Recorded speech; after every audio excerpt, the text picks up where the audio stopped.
Okay, everybody, hello and welcome to this episode of the Israel Defense and Diplomacy Forum podcast, or IDDF as we like to call it. I'm here with you. I'm Benjamin Anthony, and I have the pleasure of basically being a guest on the show that is chaired and overseen by Professor Chuck Freilich, a former Deputy National Security Advisor in the State of Israel, also a professor at Tel Aviv University and at Columbia University, and a former long-time fellow at the Belfer Center at Harvard University. And it's great to be with you, Chuck. Thank you very much for having me back. There's a lot to talk about, from judicial reform to US-Israel relations to any number of other subjects. But first of all, let's begin by asking, how are you doing? Well, of course, the standard answer in Israel, which I'm sure you know just like I do, is on a personal level, I'm fine, and the country's going down the drain. So the answer is that I am not doing well. All humor aside, we are in what is probably the greatest crisis in Israel's history, certainly the domestic one. It's entirely self-inflicted. As we spoke in the previous podcast, there's really no reason for this to happen. Israel's judicial system was always considered to be one of its greatest achievements. And of course, there's always room for improvement in any system. And for a variety of reasons, the current government decided to make this the issue of the first 6 months. And the fallout is already severe in a whole variety of areas. None of this is theoretical, it's already existent. Our enemies believe, and I believe correctly, that Israel has been weakened greatly by what's happening. For example, the fact, and we should get back to this in a minute, the fact that there are so many reservists who are saying that they will not serve after the legislation has gone through this week. The passage of the law that would bar the Supreme Court from being able to strike down legislation or governmental, more correctly, governmental actions as being unreasonable. But the country is in a state of disarray. And some people speak of us being on the verge of civil war, and our enemies see it. So there was a meeting this week between Iran, Hezbollah, and Hamas, specifically, explicitly to discuss how they should take advantage of this situation. Our ties with the US are in a crisis, and we'll come back to that in a minute. Moody's and other international financial institutions have downgraded Israel's rating, and the IDF, the defense establishment, may be coming apart at the seams. So whatever one thinks of the judicial reform process, I call it the judicial wrecking ball process, but whatever one thinks of it, I think we can agree that this is unnecessary damage to the state of Israel. Yeah, not a great deal of good news there, Chuck, as you've laid the table for us for today's program. I'm going to let you pick which one you'd like to dig into first. But before I do, let's talk a little bit about silver lining around those clouds. The State Department has announced that it has absolutely no intention whatsoever, despite the Chicken Little running around with hair on fire statements that are de rigueur in situations such as this. I say such as this, that's probably not the right phrase. We don't have too many situations where we have this level of internal domestic crisis in Israel, but regularly and often people will say, right, the United States of America is going to withdraw aid, or it's going to cease aid, or it's going to condition aid. The State Department has made an emphatic statement that expresses that it has no intention of doing so. That's the first silver lining that I would say. Second silver lining, people are talking about civil war. Yes, the demonstrations have reached a fever pitch. Yes, there is much criticism around the actions and activities, specifically of the Israeli National Police. That conversation is going to be ongoing. There will be investigations into whether or not sufficient restraint was demonstrated by the Israeli National Police when dealing with the opponents of the judicial reform. But there has not been a civil war, nothing like a civil war, in fact, to this point. In fact, Chuck, and I think that you're somebody who's an active participant in the protest movement, and I applaud you for exercising that right. I'm not somebody who participates in protests at all, under any circumstances, for various reasons. But I absolutely applaud your participation in the process and exercising that right, though I do not agree with you on the substance of the topic. But the fact of the matter is, and you can perhaps talk to us more accurately because you're a participant than I can speak, I think that these demonstrations and protests have been rather civil and rather a triumph of civility and civil protest. Do you agree with that? Oh, look, and I think you can even make the case that to a certain extent what we've seen in the last half year is actually Israeli democracy at its best. A government taking measures which a significant part of the population does not agree with, and people really coming out week after week to make their case. As a matter of fact, the numbers are unparalleled, to the best of my knowledge, in the history of any democracy. Not just certainly in proportionate terms per capita, but in just about, not quite, just about even in absolute numbers. If you look at the largest protests in the US and the UK, I think there was one in the UK that exceeds the scale of the largest protest so far in Israel, and I don't think the US, which is somewhat bigger than Israel, has.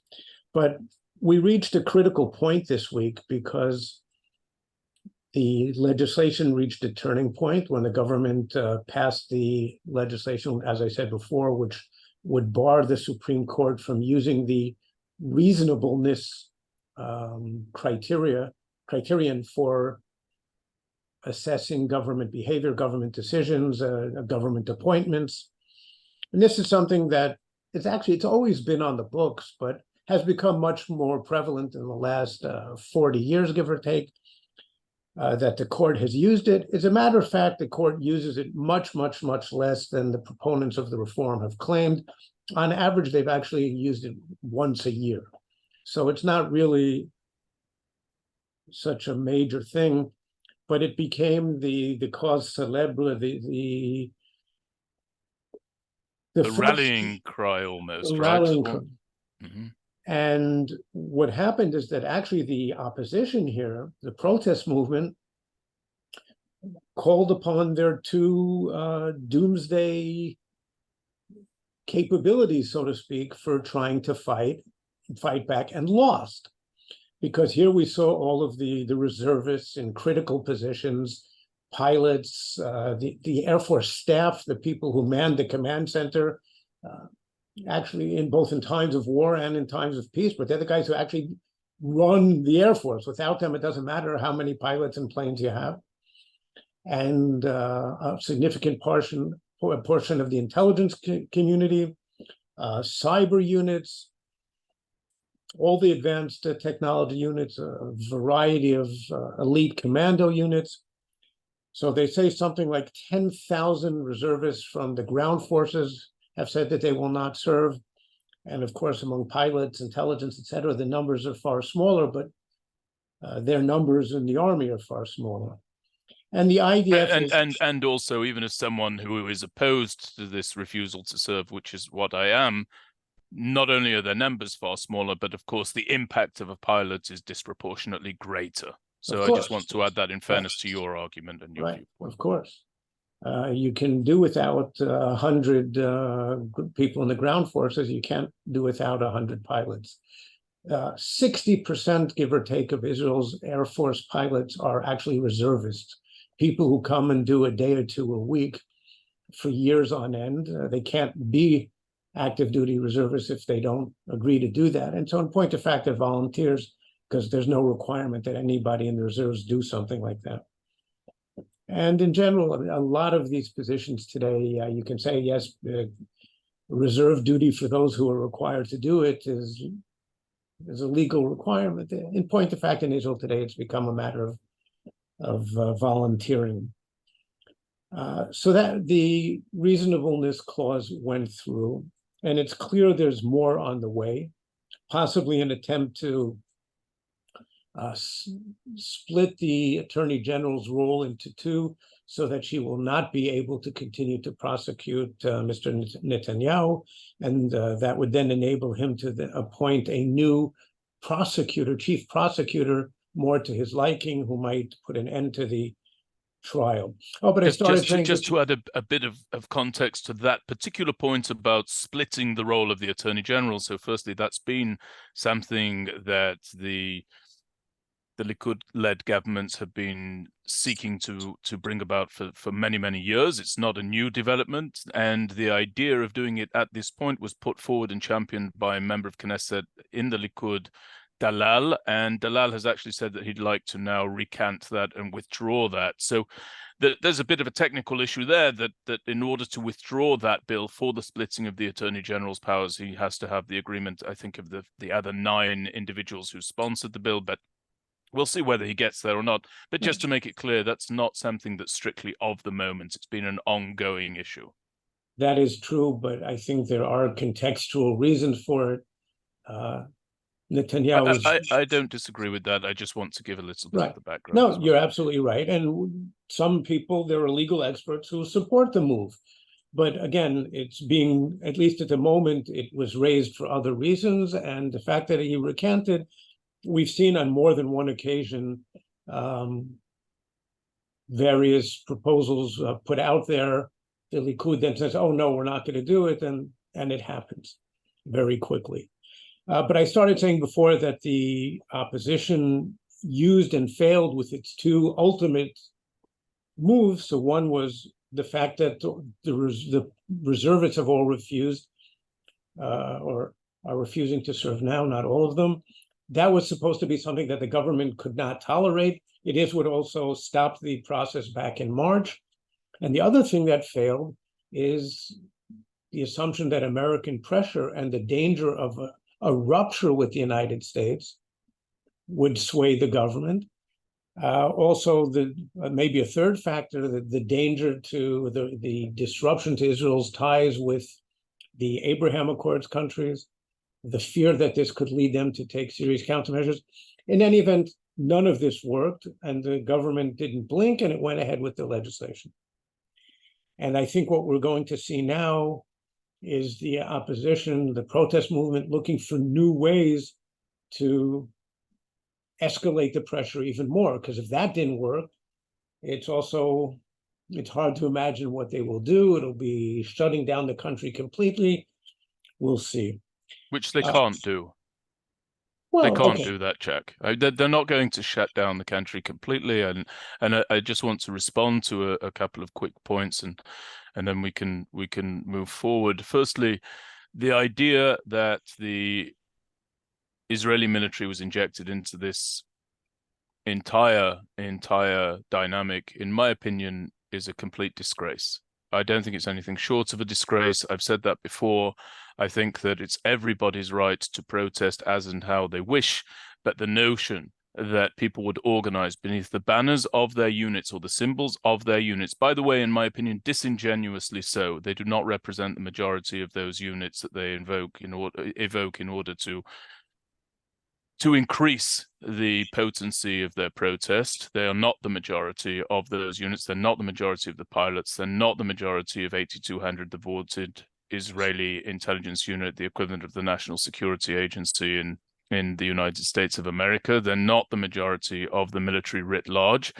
And I think that injecting themselves into this dynamic is extremely dangerous. I am very, very concerned that that genie cannot be put back into its bottle, and the wheel will turn, and there will come a time when members of the military who represent a different segment of the military, who currently has said that it will not report to the line, that they will do the very same, and we will be in this game of ping pong non-stop, as and when we have governments of different perspectives and different philosophies, and the members of the military, particularly the reservists, but there's also the danger that that will seep into the conscripts as well, which I think is what's really rattled the Chief of Staff for Lieutenant General Herzl. And the regular army, the so-called the Keva. That's right. That's right. And the professionals. Yes, thank you. So those who sign on for professional careers in the military, that this is going to seep in to those ranks as well, I think is what's really, really rocked Lieutenant General Herzi Halevi and the defense establishment in its entirety. But I fear that by evoking their military units, they've actually created a monster by which, in the fullness of time, they may find themselves devoured. I'm very, very worried about it, and I do not think that actually it was the announcements by the various members of the military, of the reservists, who said that they would not come to duty, that made Netanyahu climb down in March when he first did so. I think it was actually something that we haven't seen on this occasion, which was the announcement by Minister of Defense Yoav Gallant that he will not support ramming through judicial reform at the time that they first attempted to do so, which, as I said earlier, was in March, because of the clear and present threats to Israeli security. Gallant was then resolutely fired, and the response to his firing, including the strike by the Histadrut, that is what actually brought about the situation where it was not tolerable. But we haven't had that this time. We haven't had that this time. Gallant has moved on the issue, and just to see if we can find a little bone of contention between us here, Chuck. We'll find it. We'll find it in a minute, just to see if we can. Look, you said that the government found military announcements intolerable. I think they did find it intolerable, but on this occasion they said, we cannot possibly do anything other than ram this forward, because we dare not, as a government, set a precedent whereby the military is dictating to elected officials what they can and cannot do. And I listened to Prime Minister Netanyahu's opening statement during the cabinet, the briefing to the cabinet meeting that he held right after he was first hospitalized, after he fainted when he was out in the Kinneret. We're going back a couple of weeks now. And he came back and he said that he actually views these declarations of military refusal as the most dangerous threat to democracy. And once he said that, which we can debate whether it's true or not true, once he said that, I realized, okay, he feels now pushed into a corner. He's been left no wiggle room whatsoever. He is definitely going to barrel this through. And I'm afraid that I was proven correct. I don't think that he had any opportunity or option to seek any compromise whatsoever. And I think that the reservists overplayed their hand. I don't think it was a legitimate hand to begin with. And as I say, I'm fearful that it set a new precedent. So we'll see what happens with all of that. Anyway, I interrupted you, but I did want to provide a little counterpoint to your points. Look, in essence, we agree about what happened in March. The trigger, of course, was Gallant's firing, and then there was the mass protest, and the government backed down under that pressure, and they did not this time. And you're certainly right that they made the case that we cannot give in to this kind of pressure from, it's not the military, from the IDF, but from reservists. They made that case. I mean, it was a self-serving case. The real source of the problem here, to my way of thinking, isn't the protests. It isn't the reservists saying that they won't serve now. The problem is the government, which is ramming through changes to Israel's fundamental character as a democracy. And so far, they've only gotten through two pieces, but two pieces are critical. One is the reasonableness clause that we just spoke about. The other, of course, was the one back in January. I believe it was the first piece of legislation that this government actually got through, which was one which basically would bar the attorney general from being able to say that a prime minister is not fit for service and cannot serve. And that is actually now going to come up for Supreme Court review next week. They can issue an injunction and actually strike down that law. And the Supreme Court is also going to be taking up a couple of other things in September, including the legality of the cancellation of the reasonableness law. And we're heading now for a new stage in the crisis where the protest movement has failed at this particular moment. I think it's going to go forward and escalate. But now the next stage is really going to be in the courts. and there is a constitutional battle here. We use that term even though Israel doesn't have a formal constitution, but this is a legal battle, let's put it this way, for Israel's fundamental balance of power between the different branches of government. And we'll see how that plays out. But I want to go back to one other thing that you said. I am, I believe, as horrified as you are by the fact that we have reservists saying it's not that they refuse to serve, but we know if there's a major flare-up tomorrow, let alone a war, everybody's going to show up and report immediately. But yes, they're using their exalted military positions, or elite military positions, to put pressure on the government. But these are reservists, so it's not as if it's the IDF doing it, but it's problematic, there's no doubt, the very idea of them doing it. And I could not agree with you more about the danger of the precedent that is being set. Because you're right, if side one can do it about something today, then the other side can do it about something else in the future. And one of the great things was that we always kept Israel's never-ending political battles out of the IDF and the defense establishment as a whole. I mean, I served in the defense establishment for 20 years of my life, and I must say that when this started, I was horrified, distraught, and I still am. And for me, this is one of those one-in-a-lifetime cases where people have to take a stand and use whatever they can within the law. Now, I certainly don't advocate violence to prevent something from happening. Those of us who oppose the so-called judicial reforms believe that the attempt here is simply to change Israel's fundamental character, and we can't be a part of it. It's not easy. I agree with you. Well, I'm also an opponent of the judicial overhaul as it was originally packaged. I think that your description that it was taking a wrecking ball to the conventions of oversight, to the conventions of legislating, to the conventions of the court, to the conventions of co-equal branches of government and so forth. I think that that's accurate. I wish I wasn't of that opinion, but I am of that opinion.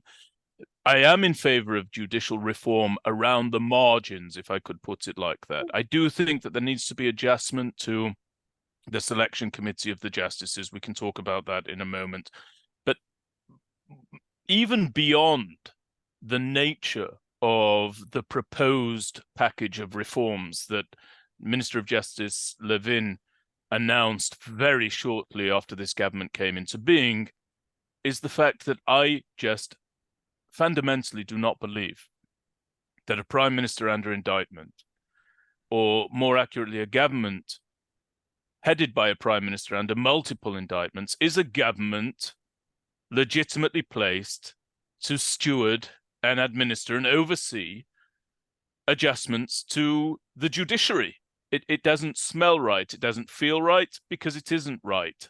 It may be connected to the prime minister's indictments and to his trial. It may not be connected to either of those things, but it just doesn't look right. It just is not done, and therefore it should not be done. And I think that this government's been far too slow to realize that they are not perceived by a very significant portion of Israeli society as the appropriate stewards of judicial reform. So I have an issue with that. But with that having been said, I do have to ask you, as somebody who is, as I say, very active in the protest movement, to what can this movement possibly escalate that would be within the bounds of legitimacy? What can they do that they have not already done? You've spoken about your horror at just the prospect of civil war. We've already seen various times where the protest movement has set bonfires in the middle of the streets. They've blocked off major highways. There's now friction that is escalating into violent confrontation with the Israeli National Police. I don't know to what else they can turn within the bounds of legitimacy. I don't know if they've crossed the threshold into illegitimate actions already. That's another discussion I'm not really going to have here. today. That's one thing that I want to ask you. The other thing is I want to make it clear to our listeners, I don't think it's as clear-cut as you've represented it, Chuck, with regard to the status of a reservist.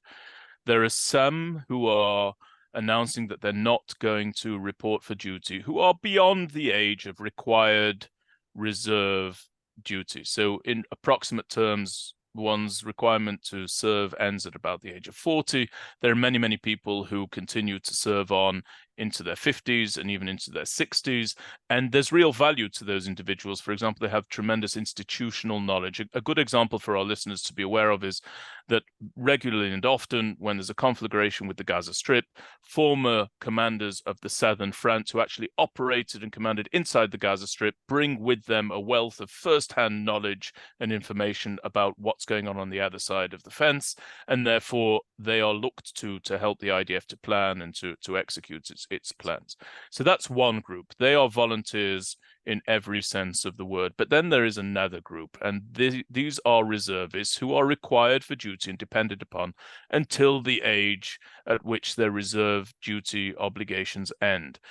Those people are not there on a voluntary basis. I do not agree that that's voluntary. I believe that the more accurate description of that is mandatory service, but unenforced. Nobody is going to come to the door of those individuals, knock on that door, and schlep them out of their homes and tell them that they have to. Just to interrupt you for a second, they don't have to do that much service. There's nobody who can require a pilot by law to show up every week for a day or two.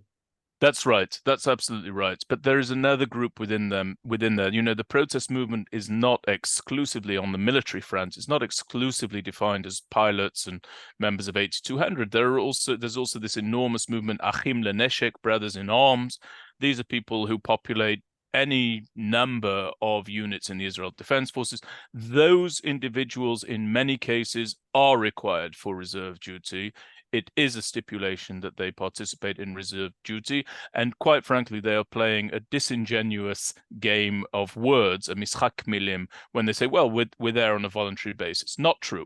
It is mandatory. It is not enforced. And I think that our listeners should understand the distinction between these tiers of reservists. The other thing that I just want to mention about the reservists is this danger that we have, and I'd like you to address yourself to it as a former Deputy National Security Advisor. I'm interested in your perspective here. Is this seeping into the ranks of the conscripts and the ranks of the professional officers? Do you see that's happening? Do you not see that that's happening? First of all, I don't think there's a productive discussion between us on how many people are actually refusing to serve and whether you said before that they're not a majority of the units. Since we don't have the numbers, they're not public. Like I'm saying, it's not a fruitful discussion. I think the numbers are, let's put it to just considerably larger than what you were indicating. By the way, just so you know, I think the numbers are significant. I think when you get this number of pilots saying they're not coming to duty, right, this is very, very significant. So I'm also not downplaying it, Chuck. Okay. Look, I mean, I agree with you about the mandatory and everything. It's important, but at the same time, it's important to note that less than 10%, and some people might say considerably less than 10% of people actually serve in the reserves today. The reserve, everybody used to do the reserves 20, 30 years ago. It was actually the unifying factor that built Israeli society. Today, it is at best 10%, okay? So most people aren't doing it anymore just because the nature of warfare has changed and the IDF doesn't need them anymore. Those who it does need, it calls up. Now, yes, I do think that this is already seeping into the professional corps, the keva, and I think it is probably seeping even more rapidly into the ranks of the conscripts, because they're young guys or women, and they talk about whatever they want to talk about. And maybe the professionals say, well, we're not supposed to talk politics, certainly in the office. The young kids don't feel that way. Right. And that's why I said I can't believe that I would ever say the following sentence. I believe that we are in danger of the IDF coming apart at the seams, or at least maybe that's a strong set of words, but of seriously being downgraded in terms of its capabilities. The chief of staff and others are warning about the loss of cohesion of the IDF as a whole. And when you translate that down into unit level, you know from better than anyone else from your own personal service. I mean, in the end, people don't get up and storm enemy objectives because of ideology. They get up because they're part of a unit. There's unit cohesion. Their friend gets up, they can't let their friend get up alone. They've got to go and storm the objective along with them.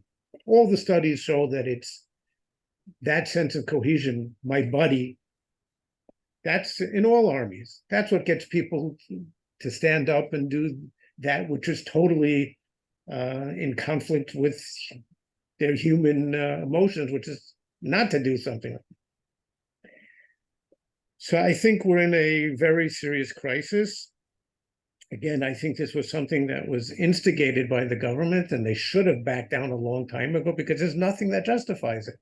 I'm with you there, Chuck. When I'm with you, I'm with you. I couldn't agree with you more. This is not, by the way, when you listen to Prime Minister Netanyahu's speech when he returned as Prime Minister most recently, some 7 months ago, if I'm correct, this wasn't even mentioned in his list of priorities, and by the way, rightly so. It simply wasn't there. He wants to do big stuff. He wanted to deal with the Saudi-Israeli rapprochement. He wanted to deal with the economy. There any number of things that he wanted to do. Iran.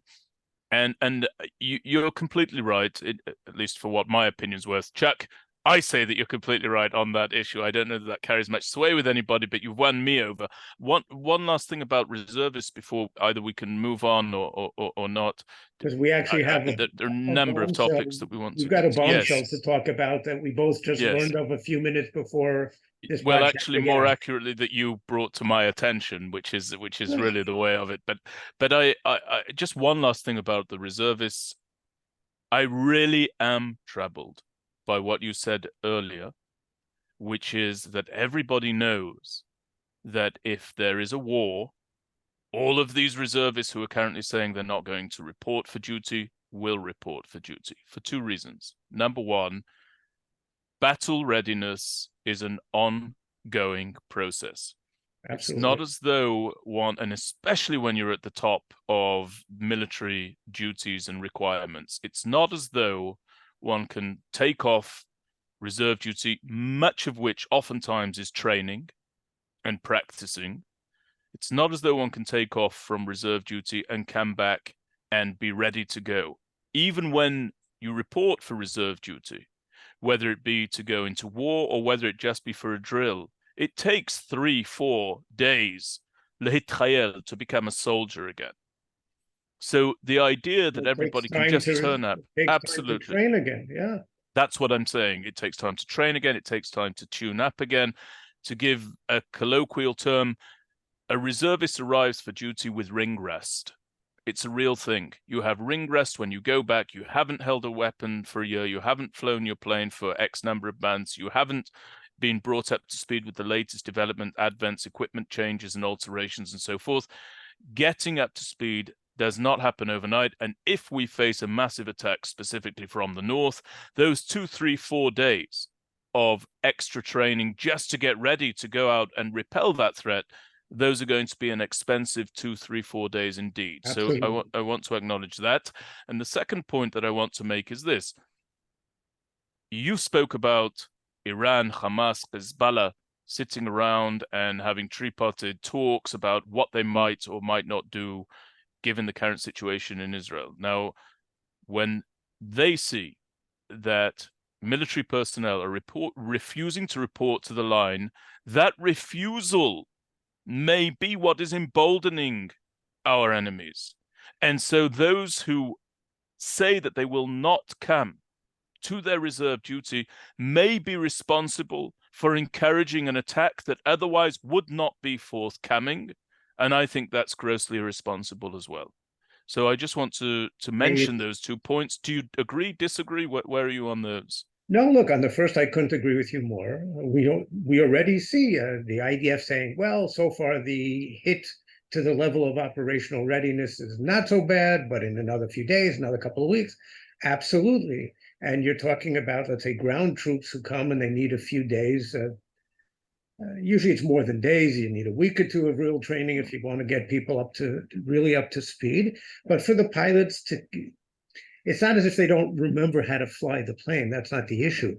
They train on incredible tactics, incredible scenarios that require honing your skills on a constant basis. And so if they don't show up for a couple of weeks, certainly, they're already beginning to lose a little bit of that fine touch. And if it starts becoming weeks and months, it becomes very significant. And I agree with you that, yes, I said they're meeting this week, Iran, Hezbollah, Hamas. I think they're rejoicing gleefully how Israel's tearing itself apart. And Nasrallah, the head of Hezbollah, came out with a statement this week to that effect. You're right that there's a danger here in what the protesters are doing. But again, I think we're mixing up the causal effect in the sense that the people responsible for this are the government, which is pursuing illegitimate policies. But let's go over to, as I was saying, there was an absolute bombshell that we both read very quickly before recording this. Another article this week by Thomas Friedman of the New York Times, who has been writing really a whole series of critical op-eds about what's happening in Israel and the U.S.-Israel relationship recently. Jack. What a surprise that Thomas Friedman's writing critical op-eds about Israel. No, I say critically important, not... Okay. Great, thank you. Critical in the sense that you said also, but the articles were of critical importance. And he sat with the president earlier this week and wrote an article a couple of days ago, the day before the legislation in the end went through, and the president, using rather strong language to try and do what he can as the president of the United States without intervening too much in Israeli politics, to say how misguided he thinks all of this is. But now he came out and he says, well, they had an hour and a quarter meeting in the Oval Office. He said, well, the president didn't just talk to me about the judicial overhaul. He talked to me about something else entirely. And that is that he's now sent his two senior Mideast officials to Saudi Arabia to talk to the Saudis about a package deal, which, if it went through, in many ways would be a win-win-win for all sides, for the United States, for Israel, for the Saudis, I think for the Middle East as a whole. But there are no free lunches, and there would be some considerable concessions also required by the different parties to this. None of the ideas here, and I'll set out what this package is in a second, none of the ideas are new. In other words, anyone who's followed the news in recent months has known that this is what's on the table. What is different is the president willing to really consider it and weighing apparently whether to launch a major initiative to get this through. And as I said, sending his two senior Mideast officials to Riyadh to sound out the Saudis. And the idea is that in exchange for Israel making some concessions on the Palestinian issue, major concessions, that it will never annex the West Bank, that no new settlements will be established, and no, some call it the illegal outpost, or the whatever the term for the outpost is, that they will not be legalized, and that some parts of Area C of the West Bank, in other words, the area that's under complete Israeli control, that some of that would be transferred to the Palestinians. So let me start off by saying there are major concessions required here of Israel, certainly from a right-wing government. But the Saudis, who would get a security pact from the United States, and the United States hasn't signed a security pact with any country since the early 1950s. They would get American approval to have a civil nuclear program with American monitoring. and they would get access to the latest American arms. In exchange for which, they would normalize relations with Israel. They would be asked to make major infusions of capital to the Palestinians to help build up the PA. Curtail their relations with China, which have been developing in recent months, and the US is concerned about that. Of course, continue the de-escalation and hopefully a peace agreement in Yemen.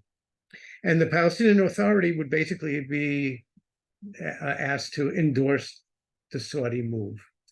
Now, the idea of Saudi-Israeli normalization, it goes way beyond just the very, very big importance of Saudi-Israeli normalization. Friedman writes, and I think he writes in this article, and I think correctly, that this is bigger than Camp David with the Egyptians, because Saudi Arabia is the heart of the entire Muslim world. Okay, it is the so-called keeper of the holy places, Mecca, Medina, the two holy cities. Shia or Sunni, everybody prays towards Mecca. And basically the feeling is that if the Saudis normalize relations with Israel, then basically everybody else in the Arab world, almost everybody else, can follow step. And other major Muslim countries, such as Indonesia, Malaysia, Pakistan, all of which have played with the idea of normalizing with Israel, they need some dramatic move, such as Saudi normalization, to do it. This would essentially be the end of the Arab-Israeli conflict, except for it's a big exception, the Palestinian component, but in essence, it would be the end of the Arab-Israeli conflict and an opening to the entire Muslim world, a dramatic historic change in the history of the Mideast. So, your response? Well, the first thing that I'm struck by with regard to this op-ed by Thomas Friedman that you sent over to me is this. You said that you think that our country is going down the drain at the top of this conversation. I think the world is going down the drain because attached to this op-ed aren't necessarily exclusive. Right, that's true. But attached to this op-ed, Chuck, I saw something that consistently irritates me, which is there's an estimate there, almost akin to, you know, the calorie warnings that you have when you go to buy a can of soda in the United States of America. They've got the number of calories contained in the can. There's an estimate there next to the op-ed that says 7-minute read or 6-minute read or 4. I mean, who are these people who calculate how long it's going to take me to read this opinion piece by Thomas Friedman? And what has the world come to where the New York Times has to fight, or any outlet has to fight to convince the reader that they won't have to give too much time to look over an issue of very, very real consequence if it comes to pass? So that's just the first thing. This is something that irritates me, and I just want to get that off my chest. Thank you for allowing me to air that grievance. The second thing about this is, I think that, first of all, I didn't appreciate the tone in which Thomas Friedman wrote. He almost wrote it as a challenge to, as I read it, a challenge to Ben-Gvir, a challenge to Smotrich, and he said, well, that would be a remarkable cabinet discussion to look at. How would Smotrich and Ben-Gvir react to the idea that they must forego the idea of applying Israeli sovereignty over Judea and Samaria in exchange for normalization of ties between the state of Israel and Saudi Arabia? I will tell you one thing. I don't think that they would hesitate to try and veto that at all. I think that this is actually something that's fundamental to our internal discussion in Israel at the moment, which is that there's been a resolute failure to understand what fanatics are fanatical about. I think this is something where Prime Minister Netanyahu has been caught on the back foot several times. He's many times said that he is the individual who's grasping the steering wheel most tightly, that he is the man in control, that he is the man who's going to decide what the coalition does, that these coalition members joined him, that he did not join them, but that they joined him.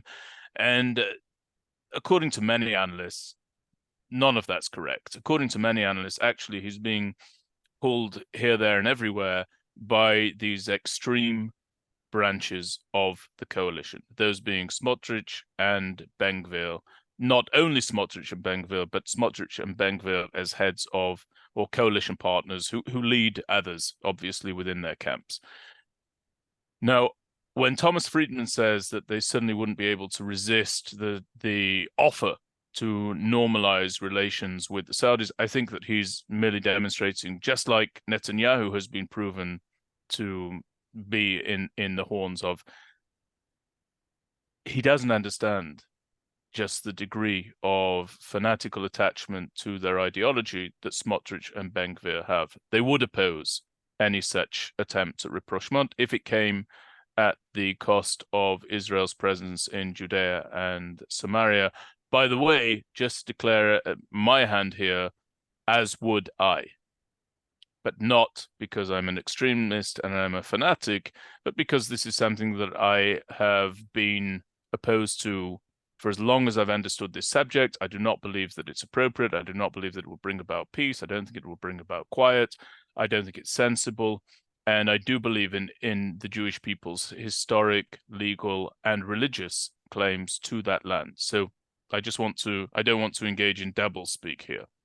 In terms of a broader rapprochement with the Saudis, firstly, well-timed. There'd be more than enough time to get the heavy legwork done in time for the US elections. I think that would be a great foreign policy achievement for President Biden, were he able to say that he'd brokered Israel-Saudi normalization, not dissimilar, by the way, to President Trump's declaration that he'd brokered and normalized ties between the UAE and Israel and Morocco, and not Israel and Morocco, but Israel and the UAE and Bahrain, and then later Morocco and so forth.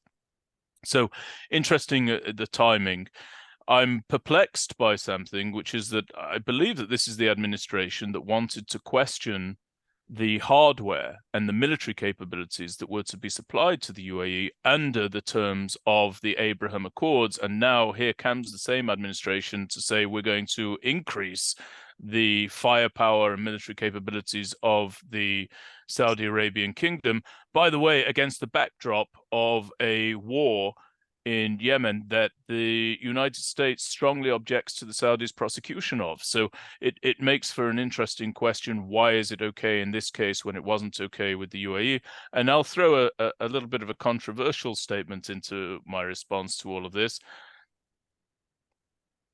I am not as enthusiastic about this normalization that's taking place as just about anybody else to whom I speak on the issue with. I'm not convinced that along a long enough timeline, our normalization with the UAE is going to prove to be to our benefit. I think that it's going to be stress tested in the most direct ways, either through a full-out war against Hezbollah in southern Lebanon or a major conflict in the Gaza Strip. Any number of things could bring about a stress test for these normalizations. I think that they have invited an outsized opportunity for the UAE to be not only critical of the state of Israel, but for it actually to start to curtail Israel's freedom of movement by speaking about how it disapproves of Israel's activities in certain areas and in certain circumstances. I don't know that I'd want to see the Saudis doing the same. I wonder if it might be more sensible for Israel to just take what we've already got, which is great cooperation with the Saudis. It's not official, but we all know that it's going on. And maybe that's enough for now. What do you think to that? Well, you only gave me a few hours worth of comments to make. First of all, let me say that I think what the president is doing is maybe living up to the old saying, never waste a good crisis. And if you don't like the way the table is set, well, reset it. And here, I think from the depths of the really unprecedented crisis that Israel finds itself in, and the crisis in the relations with the U.S. and Israel. Now, I think we're in a process of crisis. The crunch hasn't come with the U.S., but we're heading there. And I think the writing is absolutely on the wall.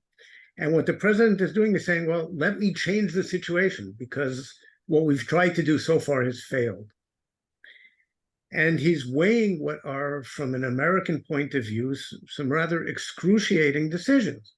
And it's to give the Saudis a security guarantee, a formal treaty alliance with the United States. Again, at the level of NATO, by the way, according to Friedman's writings, right? So the Article 5, but that's what he said. That's what he wrote, Jack. Yes, that's what he said. That's what the Saudis are asking for. Yeah. I think it's an overstatement. Nobody thinks they're going to be a NATO ally, but it doesn't matter.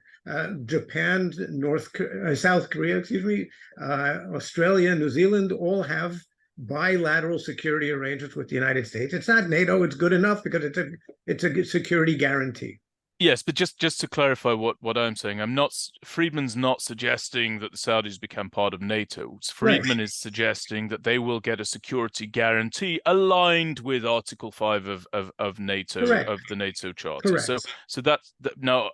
By the way, I think that's complete nonsense. I remember speaking to a very learned colleague of ours at the Miryam Institute, a fellow named Ambassador Cameron Manta, who was you were in a webinar with him, and he said that he thinks that Israel enjoys the equivalent of an Article 5 agreement when it comes to the United States. I don't see that there's any evidence for that. I'm sorry to say it. I don't think that there's any evidence that if Israel is attacked, the United States would mobilize its troops and its forces and its military capabilities in order to defend it as though she herself were being attacked. Maybe I'm wrong, but there's no precedent in history to show that I am incorrect. But in any event, that's where Friedman was driving when he wrote that. Okay, I mean, the idea of the bilateral security pact is, like I was saying, none of the ideas are new. It's been on the table for some time now, but that would be an enormous decision for the United States. The U.S. doesn't. At the height of the Cold War, it was willing to guarantee other countries' security. And there is nothing a superpower or any state can do that is more than saying an attack against you is equivalent to attacking against me, and I'm going to go all out to help you. So this is a huge commitment for the United States, especially with a non-democratic country, especially, let's remember that this is a country which Biden came into office calling, what term did he use at the time? But a pariah or something. In other words, it was after the Khashoggi affair and MBS, the de facto ruler, the crown prince, who is a persona non grata in Washington. They haven't invited him. The president hasn't met with him in the U.S. And yes, there was the famous fist bump. Yeah, a huge commitment for the United States. Agreeing to a civil nuclear program with some sort of American monitoring, also a huge concession. Agreeing to give the Saudis the latest military equipment or to allow them to buy it. These are all major American commitments or concessions. But what the president believes, I think, is that he's resetting the table. I agree with you that the Ben-Gviri's and the Smotriches will not accept this. I think the Likud isn't the old Likud of anymore either. It's also become a rather radical party, and a considerable portion of Likud may not accept this.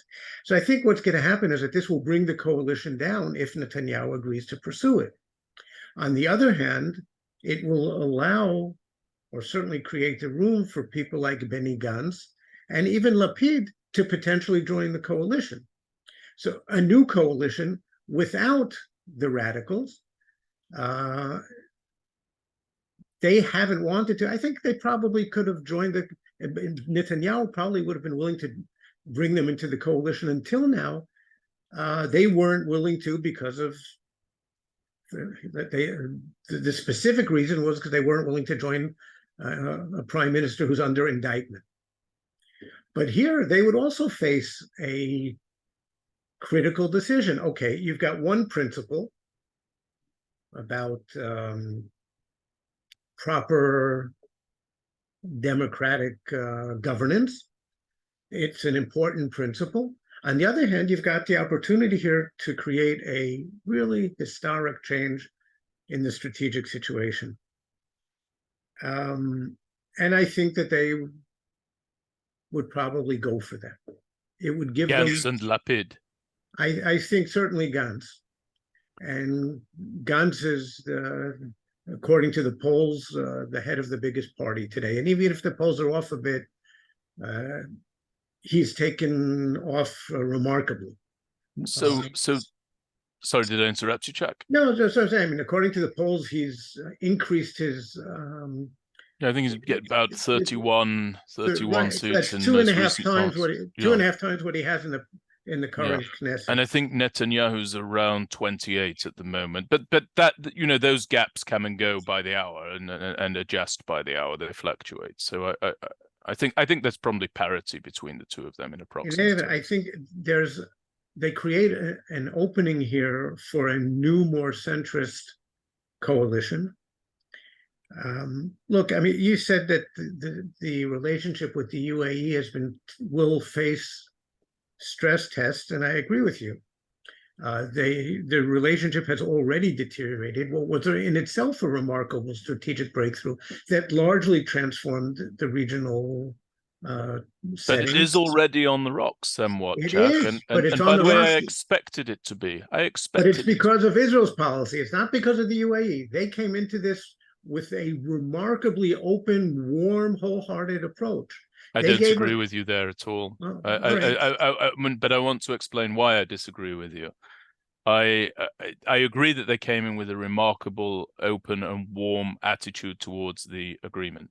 Yes, I agree with that. And I think that was reciprocal. I think you would agree with that as well. Israelis were straight over to the UAE. The UAE was straight over to Israel, and so on and so forth. But I don't agree that the deterioration is the result of Israel's policies. The fact of the matter is that Israel doesn't really have anywhere to go on the Israel-Palestinian issue. And the state of Israel is entitled to defend itself against Hamas or Palestinian Islamic Jihad in the Gaza Strip, especially in the face of the launching of rockets indiscriminately against our citizens and our civilians.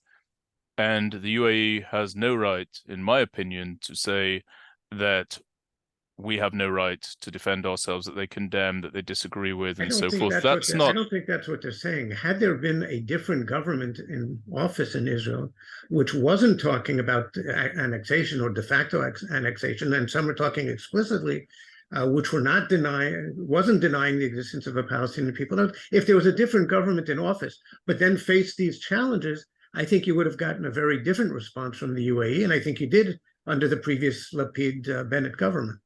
But they made this. Look, they made this. They normalized ties when Prime Minister Netanyahu was Prime Minister. They understand and know very, very well that this is not a man in favor of territorial withdrawals by Israel.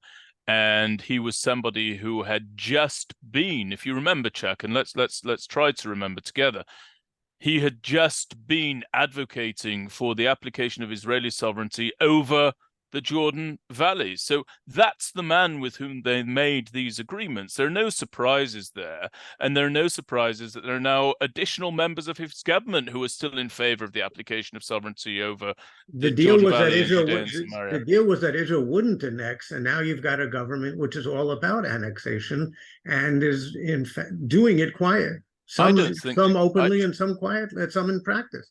I don't think that Bibi Netanyahu has made any sounds of significance with regard to applying sovereignty in Judea and Samaria since his return to the position of Prime Minister this time. Smotrich is in control of the whole civil side of affairs in the West Bank of settlements, and massive budgets being. There's also, but I think that we see and we hear and we fall prey to pressure from the UAE, not around topics and discussions of whether or not sovereignty should or should not be applied. I think it really comes to the fore. I guess this is where you and I just differ. I think it comes to the fore in greatest volume when there is a major operation by the Israel Defense Forces against terror emanating from the Gaza Strip, or more recently, by the way, in Jenin, in Judea and Samaria. That's when we hear the UAE grabbing hold of the megaphone and saying, we condemn this, we can't accept this, this is not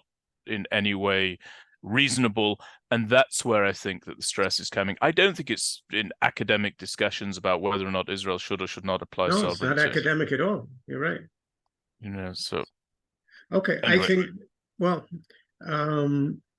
yeah, I don't think we're rising to the occasion here. This is, if the Saudis agree to this, and they've got lots of reasons to agree to it because the inducements are very significant if they get it.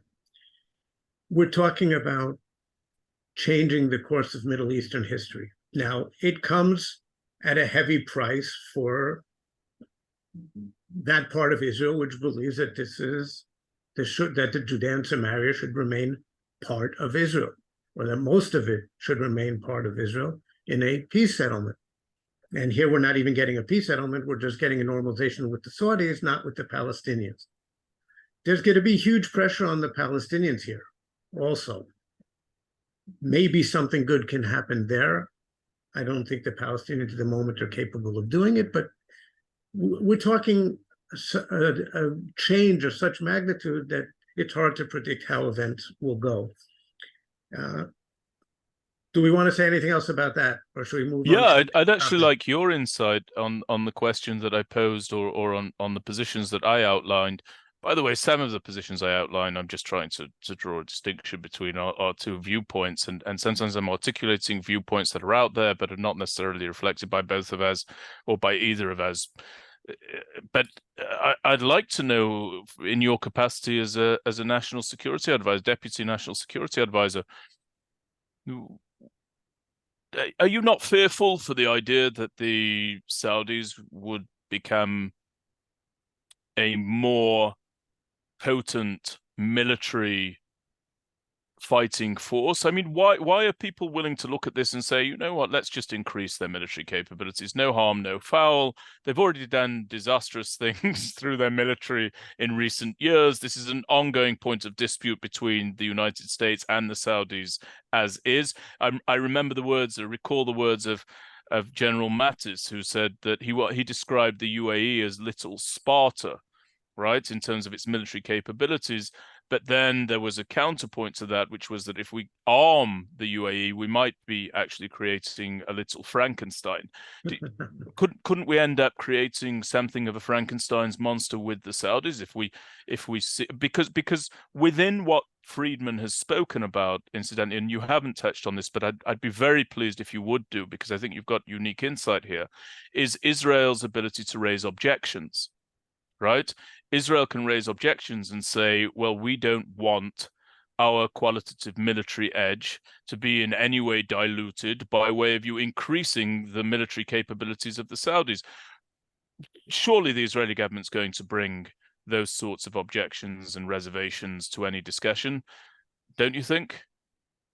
Look, I think you're raising a very legitimate and very important point. The question is always, I mean, do you look at the positive side, the upside of things, or do you focus on the dangers? Now, you can't ignore the dangers. Right. I remember, I believe this was 1981, when the first sale of F-15s to the Saudis was on the agenda, and Israel opposed it totally. That's a threat to our security. The U.S. went ahead and did it anyway. The peace agreement with Egypt opened up the spigots of American military aid to the United States, and we got an agreement that it was an unwritten agreement that U.S. wouldn't sell them F-15s, but F-16s, yes, and tanks, and the Egyptian army is mostly an American-supplied army today.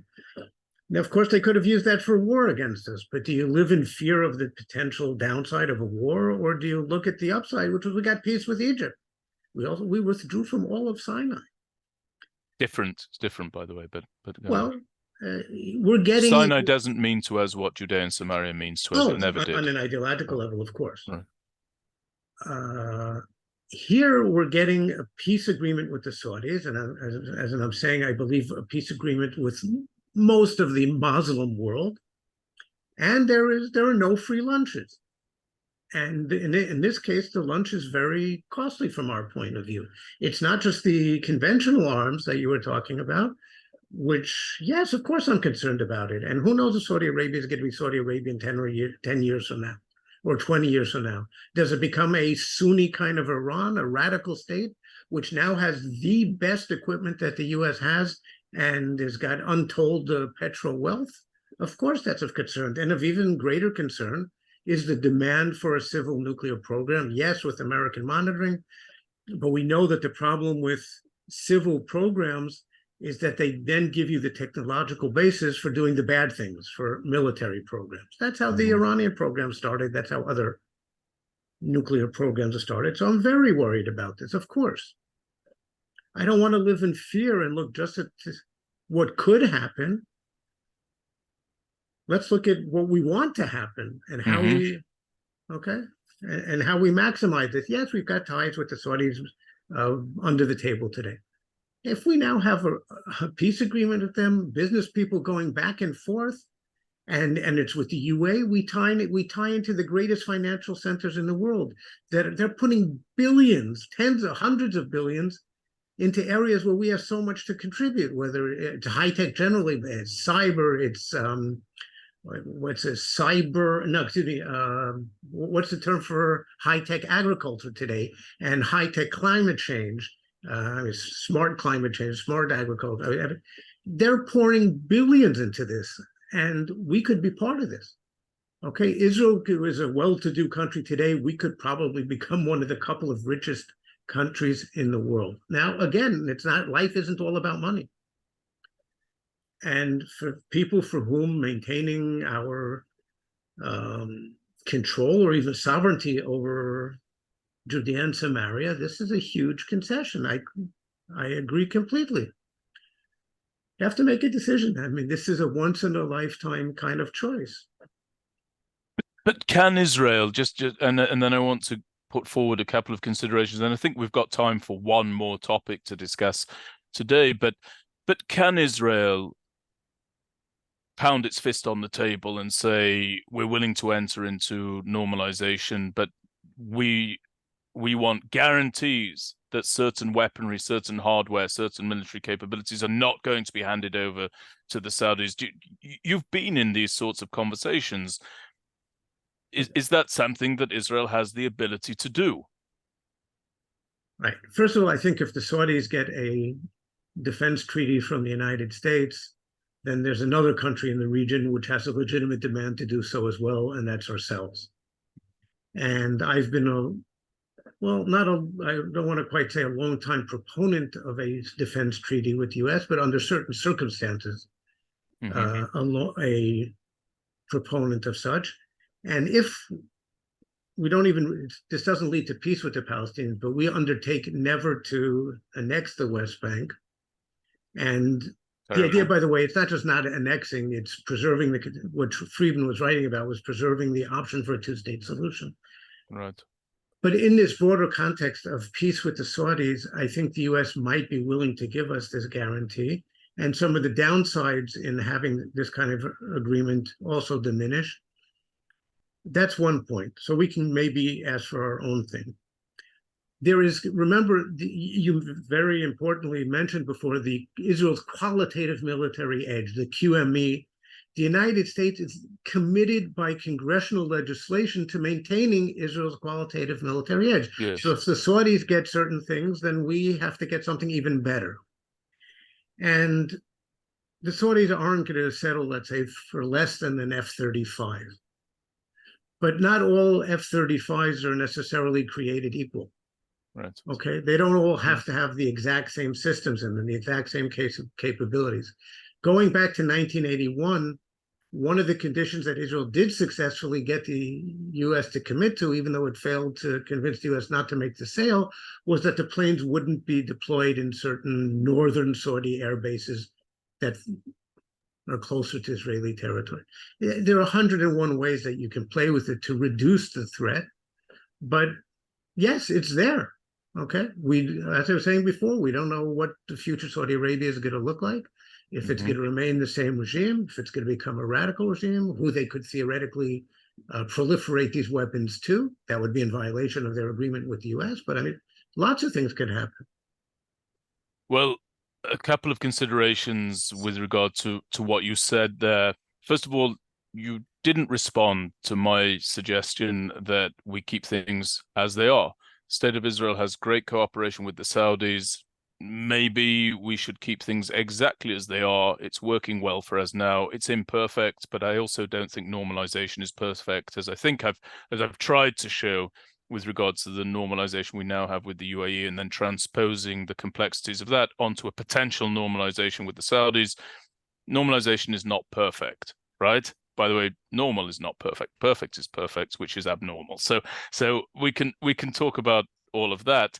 But I think a couple of points. I think the most interesting thing that you said there was about the potential for Benny Gantz to maybe give Netanyahu that safety net to say to Ben-Gvir and Smotrich, who I do not want to in the government, who I find very troubling presences in the political system, and dare I say in the public square within Israel, that Benny Gantz might be able to say to Prime Minister Netanyahu, according to your theory, if they go, I will come in, I will prop up your government. This wouldn't be, for our listeners' understanding, a call for elections. It would rather be just a replacement of the components of the coalition. It could lead to elections. It could lead to elections, that's fine. But I don't know that Netanyahu would go for that, given the prominence that Benny Gantz currently has in the polls. It's very, very risky for Netanyahu to say, I'm dissolving this government because I want to go for this Saudi peace deal, Saudi normalization deal. He may not win those elections. Much more sensible for him to oust certain coalition partners, bring in Benny Gantz, to not only increase the size of the coalition, but also diversify it and bring a little bit of stability to it, and get rid of what I said earlier on in the program are these elements that I believe are pulling him from pillar to post in terms of what it is that they want him to bring about. But there's a problem with all of that, which is Benny Gantz has been bitten before. I'm not just talking about the distrust that he has for Netanyahu. Benny Gantz forged a coalition with Bibi Netanyahu, and if I'm not mistaken, he was defense minister at the time when Netanyahu brought about the normalization with the UAE, and he wasn't consulted on that. He wasn't spoken to about that, and that was one of the areas that caused his absolute opposition to falling in with Netanyahu again in any future government. Not only was he not consulted, but I know certainly. I think Bogi Ya'alon, I believe, was defense minister at the time. No, not during the Abraham Accords. No, he'd already gone. Then you had Foreign Minister Gabi Ashkenazi. By the way, one of the least effective foreign ministers in the history of foreign affairs, in my opinion. But Gabi wasn't, also a former chief of staff of the Israel Defense Forces. Gabi Ashkenazi wasn't consulted on the Abraham Accords and the terms of that. I don't think that Benny Gantz is going to turn around and say, I'll fold in. I think Benny Gantz might say, call elections and we'll see what happens after that. That's one thing that I wanted to say. And the other thing is, within Friedman's article, and by the way, Friedman was recently shown to be incorrect when he wrote about a reset of relations between America and the States of Israel over judicial reform. One of the things that Friedman's saying, as you've already mentioned, is that there would need to be real movement on the Palestinian issue from Israel's point of view. I don't think that anybody at all can, one, pressure the Palestinians into making any agreement whatsoever with the states of Israel, including the Saudis. I think it's been shown over time, and I don't see any reason to expect that to change. And number two, the states of Israel, in my view, cannot and should not, but most importantly out of those two, cannot bring about a two-state solution. And therefore, the stipulation that in order to normalize relations with the Saudis, Israel would have to preserve the conditions for a two-state solution, I think that that's just a complete non-starter. I think it's already foreclosed. I celebrate, unfortunately, the fact that it's foreclosed. I lament the fact that a different alternative has not gathered momentum and been put forward by an Israeli government, which I think any responsible Israeli government has a duty to do. but I'm not sure that this has legs. We'll see what happens, but I think we've said enough on that subject. The last subject that I want... Sorry, Chuck. Before Yes. you go to the last subject. Yes. Just a quick question. Yes. If my assessment of the situation and its electoral impact is correct, and by the way, correct in the sense that I think it's going to force major change in the Israeli political scene. And you're right, maybe Bibi won't want early elections. He'll want to bring, I think you're right, he'll want to bring Gantz into his existing coalition, and Gantz will have to decide. We don't have a crystal ball for how the politics will play out, but there will be, I think, major change, because this will really present us with one of those critical decisions where you go for a major change. You asked me, by the way, what's wrong with the current situation. Well, I think there's a lot that's wrong with the current situation, but this is an opportunity to create I think, a far better reality for Israel. But the question that I was going to ask you is, well, maybe this creates space for a moderate right-wing party, which we don't have today, and it would create the space for some very, very good, well-meaning people on the right, who I may disagree with on various issues, but that's totally legitimate. They represent the sane, rational right. And by the way, I do agree with the sane, rational right on some issues. Maybe you yourself might take advantage of this situation for political action. Well, I'll take advantage of it, but I'll be right behind you, Chuck. Okay, I'll be right behind you. As soon as you make a move, I'll make a move. Okay, if you make a move, I'll be right behind you. And what I will do is I will be the Chuck Freilich whisperer. I will let you know what the sane, rational right is thinking as you shuttle through different pieces of legislation. I am already in an age where I am certainly not going into politics. I actually considered it at an earlier time in my career and decided that I am not cut out for this, but we need good people. So, well, it's very, very kind of you. Very much appreciated. By the way, you should never say never, Chuck. I don't know that's, and I'd love in a future program to hear about your thoughts about running for political office and why you ultimately decided against it. I think that would make for very, very interesting listening, certainly for me and for our listeners. But I'm deeply, deeply turned off by the political system in Israel right now. And by the way, I wanted to talk about this at the start of the program. Let's not go into it now, but just a little bit of food for thought. Everyone is focused on reforming the judicial system. I think there are other elements of Israeli society that need reform. I think we need reform in the Knesset. The whole parliamentary system in Israel needs overhaul. At the very least, we need term limits. Surely that is more important for us to remedy than what's going on with the judiciary. That's now the first thing. The second thing, I think we need to have a serious conversation about the military. I'm extremely proud of the Israel Defense Forces. I'm a veteran of the Israel Defense Forces. You're a veteran of far longer service than my own in the Israel Defense Forces. This is an organization that we love and that we cherish. With that having been said, it's got an outsized influence on life in Israel writ large, and I think it needs to be discussed. It needs to be analyzed. I think that there's groupthink that has settled in the upper echelons of the Israeli military, and I think that needs to be a discussion. We're not going to have it now, but I do think that there needs to be a discussion about that as well. And the last thing that I think there needs to be a discussion about, and this will bring us to our final subject for today, is I think there needs to be a discussion, in part in light of the rhetoric coming from the United States or commentators about the Biden administration.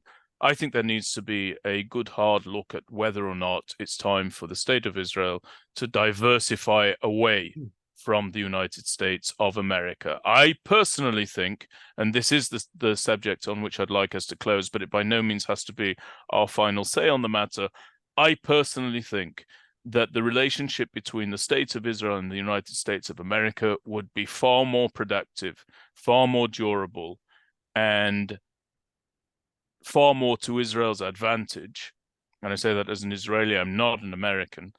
Far more to Israel's advantage were both parties to know that they are there at will, that they're not there because they have to be there, otherwise they've got nobody else, that they are there at will because they wish to be there. And incidentally, on that note, that is why I believe Prime Minister Netanyahu, among other things, is absolutely right to be going to China.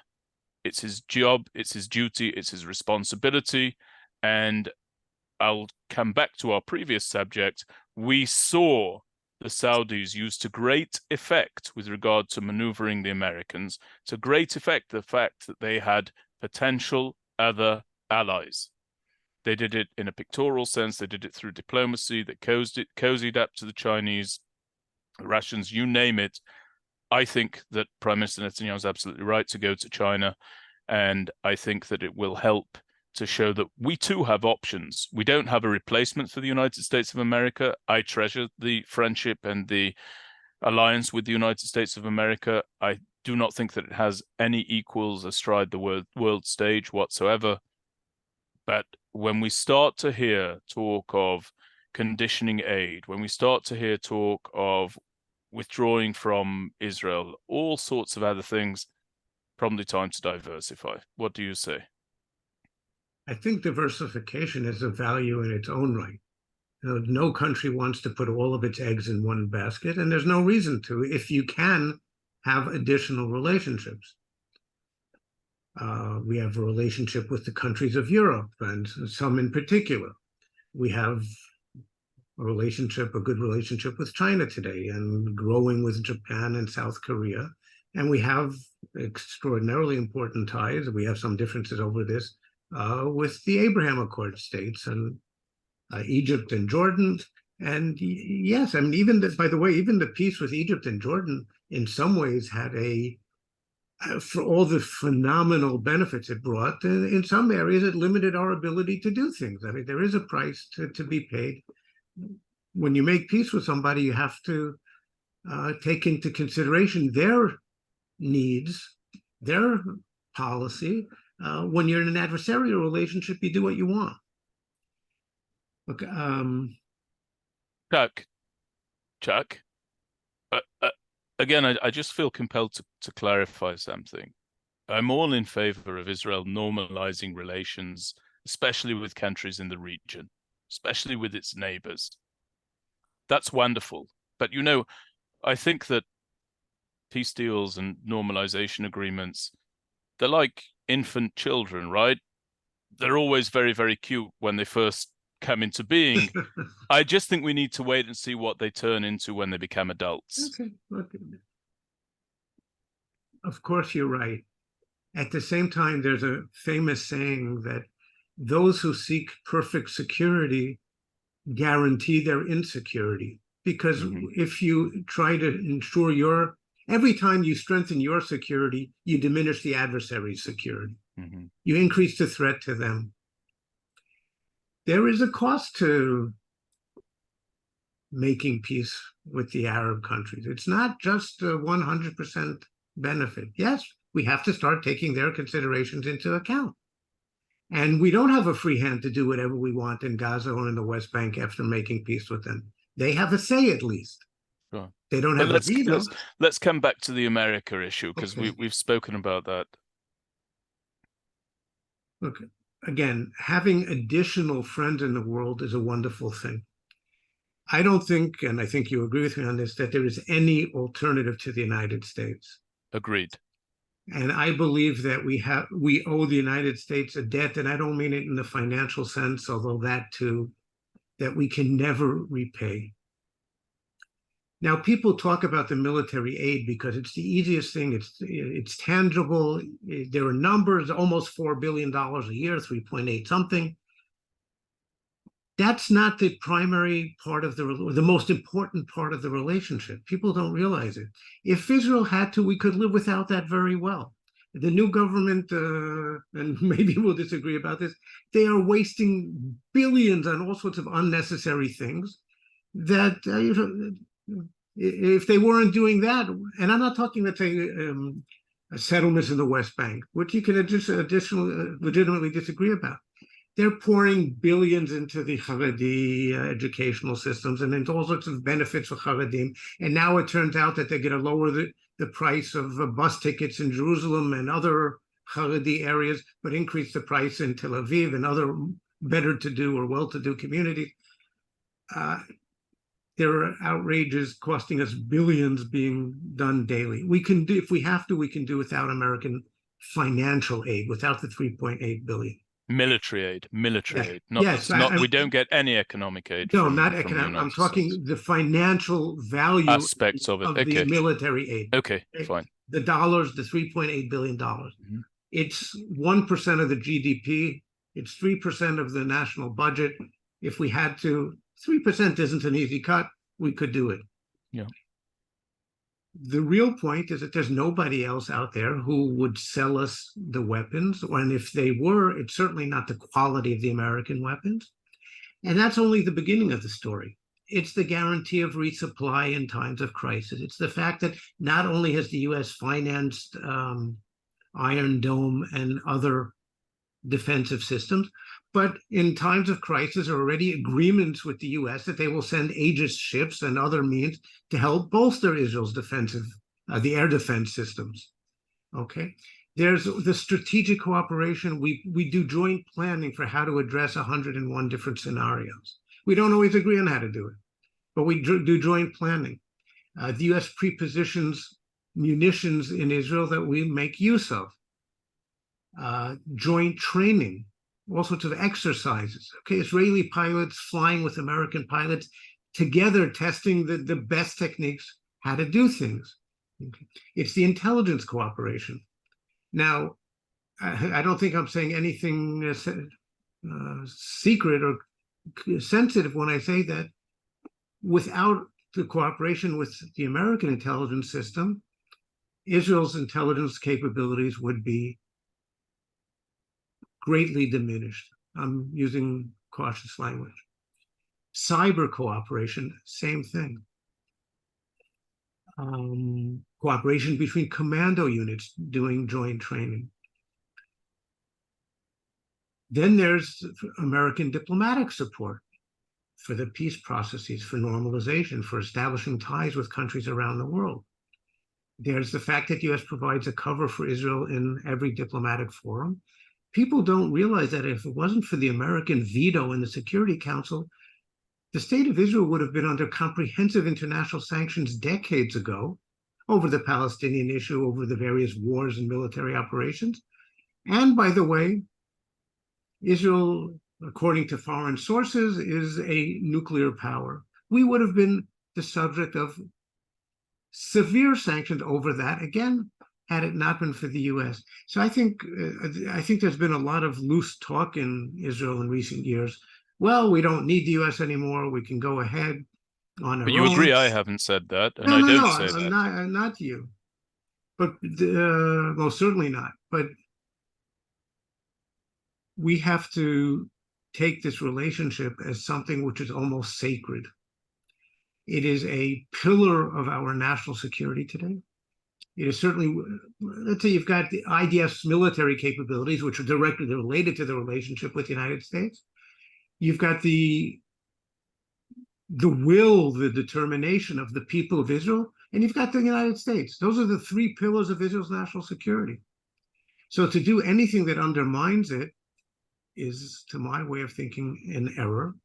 I have no problem with the prime minister going to China, just the opposite, China and anywhere else. Okay. But when you're doing it in a way which at least indicates that you're thumbing your nose at the U.S., whether intended or not, that's the impression created.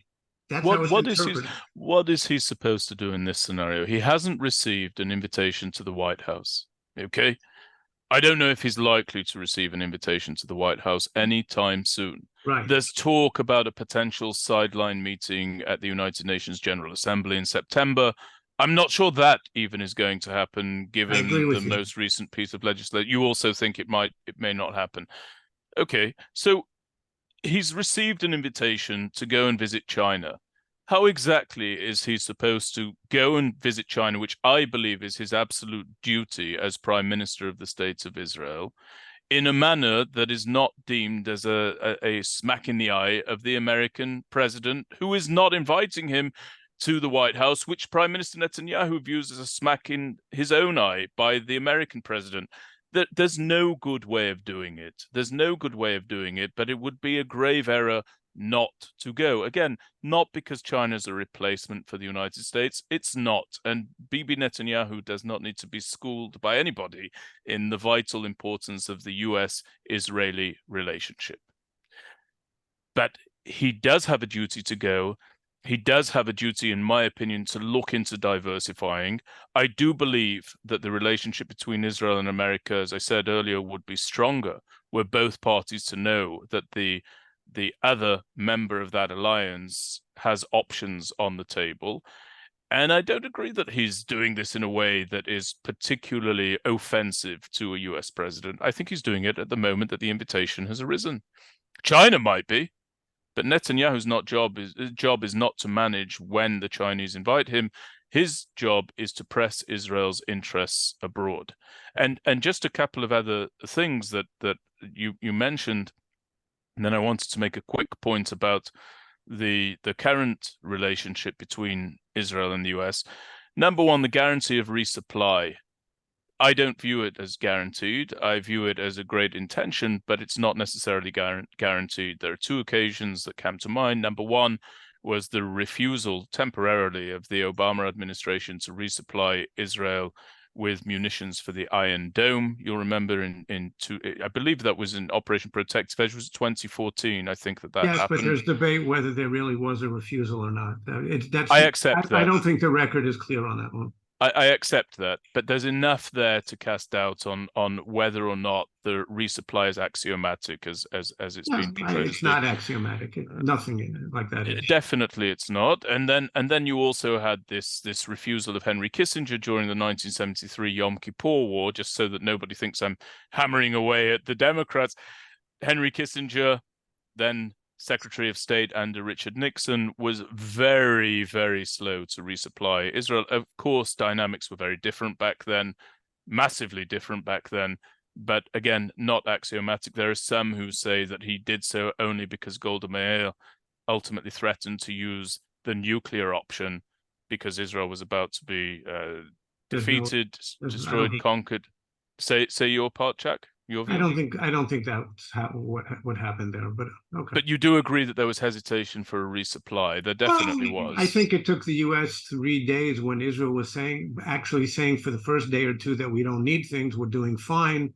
And it was only when Israel's tone changed, I think it was day 3, maybe it was day 4, when the U.S. then started the massive airlift. So you're right. It's when I say no guarantees. There are no guarantees. It's pretty close to that. Okay.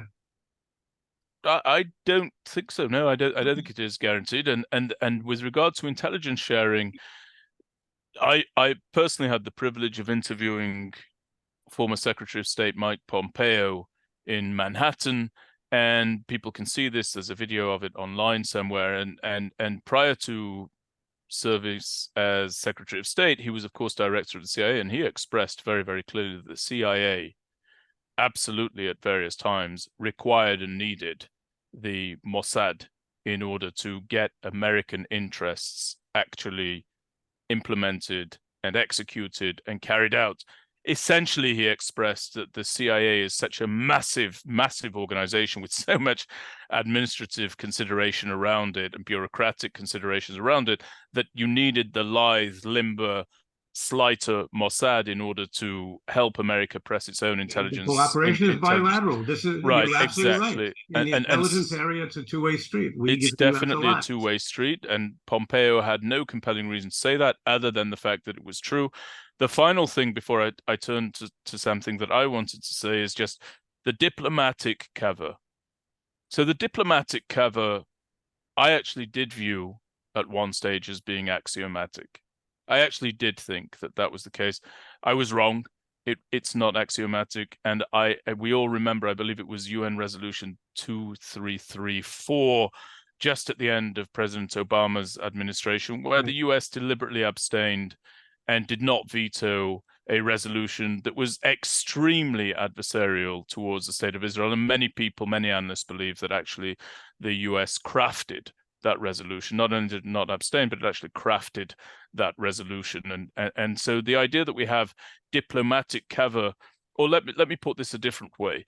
If one of the main reasons to continue the composition of the US-Israel relationship is that for reining ourselves in certain areas, we get diplomatic cover in international fora, I'm not convinced that that is in place as once it was. I think that there's been a great change, a great sea change in terms of presumption of diplomatic cover in international fora by the United States of America. But I want to just make one last point, and then, Chuck, I think we should probably draw our conversation to an end for this episode.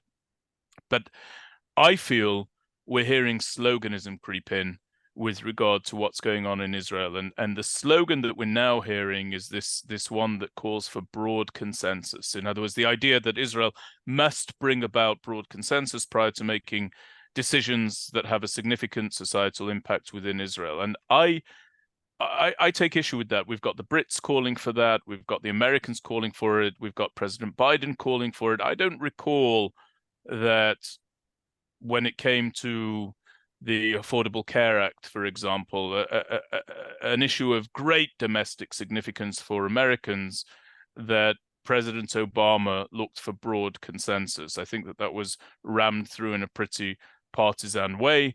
Of course, President Biden was then Vice President Biden. So the idea that Israel has to show broad consensus, I don't know that that's necessarily exemplified always by our closest allies. And another fine example of what I'm saying would be what took place with regard to Brexit under then Prime Minister Boris Johnson. This was not a decision that enjoyed broad consensus, but yet it did come about and it did come to pass. And despite, as we spoke about at the top of the discussion, I want our listeners to be aware of this, despite the idea that there's now going to be a fundamental recalibration of the American attitude towards the state of Israel by the United States, as Thomas Friedman suggested in his op-ed. I just want to read a quick quote out for everybody. And this comes from State Department spokesperson Vedant Patel. He said, quote, "There is not going to be any cut or stoppage of military aid, and that is because our commitment to Israel and our commitment to Israel's security is ironclad. Our decades-long partnership with Israel is ironclad," he went on to reiterate. Now, with that having been said, the US gives roughly $3.8 billion a year to the state of Israel in military aid, which, by the way, 75% of which is spent on US munitions. Israel's defense spending, I think, is about $24.5 billion approximately. So actually the US military aid is a significant portion. It's about 13-14% of Israel's annual defense spending. But I still think that we need to diversify away. I think that it's prudent that we do so. And I think that, as I said earlier, Netanyahu going to China is the right thing. And I think that the United States decision not to withdraw aid to the state of Israel is not only the right thing, but it also speaks to just how much Israel gives back to the relationship between her and her greatest ally, America. So I have to make a few quick responses, and then we can draw this to a close. First of all, I don't know if the prime minister was invited by chance or he asked to be invited. And okay. And Netanyahu would not be the first leader to do something like that. Mm-hmm. And by the way, he also could have said, "Oh, great, thank you. I can't wait to come, and I will be arriving early next year," or whatever. Okay. There are ways to respond to invitations, especially when you know that the invitor happens to be your superpower benefactor's number one rival today in the world, and you know that there's a lot of tension in that relationship. Look, you're absolutely right that nothing is axiomatic. Diplomatic cover, military aid. There are no free lunches in the world. But when you are as close an ally as Israel is to the United States, and among its non-NATO allies, it's probably number one or just about. No, it's not axiomatic. It's not guaranteed. It's as close as you can get. And what's happened in the last, well, I guess maybe 30 years is that at least the military relationship seemed to be, I'm saying seemed to be institutionalized, seemed to be almost axiomatic. But maybe now that's also going to be in some question. Look, I agree with you that all the talk from Biden, from the UK about the need for consensus is a bit artificial. It's not that they're so concerned about the consensus. What they're really concerned about is that Israel's fundamental character is going to change.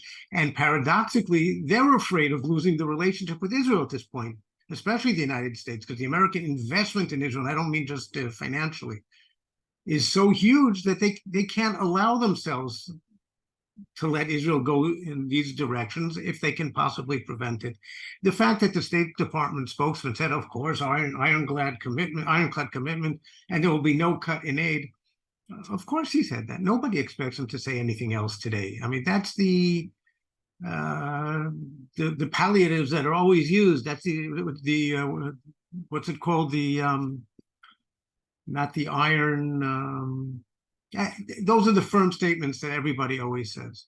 The unbreakable bond. The boilerplate is the word I was looking for.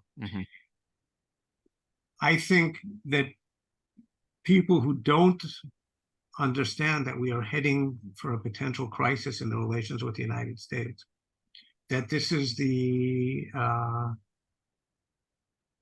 we're about to hit the Titanic's iceberg.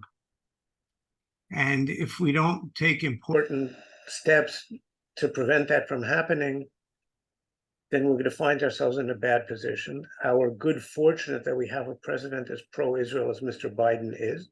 You can disagree with his specific policies, but the man is a true friend of Israel. It comes from the heart. Chuck, your sound has just adjusted for the worst. Did you hit a button or something? Okay, carry on. I want to carry on. In any event, I mean, this is a topic that we will come back to in future podcasts, I'm sure many times. But I mean, let's go beyond the formal statements and look at what's really happening. And I don't think it's good. But maybe this whole idea that we talked about at length before, this potential initiative that Friedman is talking about, that could reset the whole thing, including the relationship between the U.S. and Israel. And I agree that we may be heading to a crisis for any number of reasons. I see crisis. By the way, I've been talking about that and thinking about that for years. I don't feel secure in the nature of the relationship between Israel and the United States of America. I never have done, but I want to feel that way, right? I want to feel that way, and I believe that we can come to a situation where I would feel very secure and assured and reassured of the friendship. Let's talk next time. I don't think we have the time for it now, but what would make you feel reassured? Because I'd be happy to discuss it. I'd be more than pleased to discuss it. But given that fact, given what you've said, and given my agreement that we may be heading to some sort of a crisis, I underscore my position, which is that is a moment to diversify. Okay. Not to destroy, not to walk away, not to water down, but to diversify with a view to strengthening the relationship from a mutual position of independence. And with that, I just have one last comment, and then I think that I'll have to go. Unfortunately, when you spoke to me about how fearful you are for our country much earlier on in this program, it jarred me. Because I know who you are. I know your commitment to Israel. It's something that I could only hope to emulate. I know how long-standing it is. I know how much of yourself and to what degree you've put the best of yourself into the good fortune of the country. And for me to hear someone like you speaking that way is very saddening to me. I do hope that things will turn around. I do hope that the ship will be righted and steadied. And I hope that we'll find ourselves very, very soon sailing on calmer waters towards, by the way, a far brighter shoreline, outcome and destiny. And that will be our hope. Jack, it's been great speaking to you on the IDDF podcast. Thank you for having me again. And I look forward to the next time. And you and I will be watching the news, as will our listeners. And I'm sure there will be more than just a few developments for us to discuss 2 weeks hence. So until then, speak to you then. Great all the speaking very to you this best. time. Cheers, Jack, and have a Shabbat Shalom and a restful weekend. You too. Bye-bye.